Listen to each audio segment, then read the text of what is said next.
Okay, this is where things get really interesting. Warren Hudson, Nolan Wells' best friend, is now speaking out about what happened on Island. And honestly, some of the things he says raise even more questions. Warren is trying to make one thing very clear. He says Nolan was not abandoned. According to Warren, Nolan actually chose to stay behind on the island. But here's the part that really makes you stop and think. If Nolan was truly okay with staying behind, then why did this situation become so complicated? Warren says there were problems with the boat. There were a lot of people around, and the entire island was chaotic. He also claims Nolan had been drinking, but insists that Nolan did not appear to be so intoxicated that he could not make his own decisions. And Warren's message seemed to be, we did not leave our friend the knowing something bad was going to happen.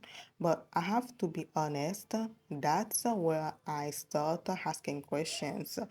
Because Nolan was not just some random person. He was Warren's best friend. And if your best friend decides to stay behind on an island, would not you want to make absolutely sure he's safe? Would not you want to know exactly how he's getting back? That's what makes this story so disturbing. Warren says Nolan chose to stay, but Nolan's family has questions that version of events. And now, after Nolan was found dead 2 months later, people are looking at every detail differently. The biggest question is not just why Nolan stayed.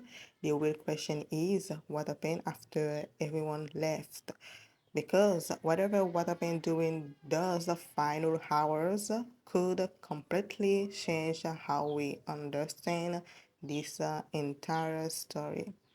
And that's why Warren's interview is so important.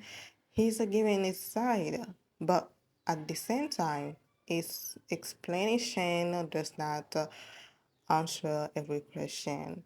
And until those unanswered questions are finally resolved, I don't think anyone can honestly say we know the full story of what happened to Nolan Wells.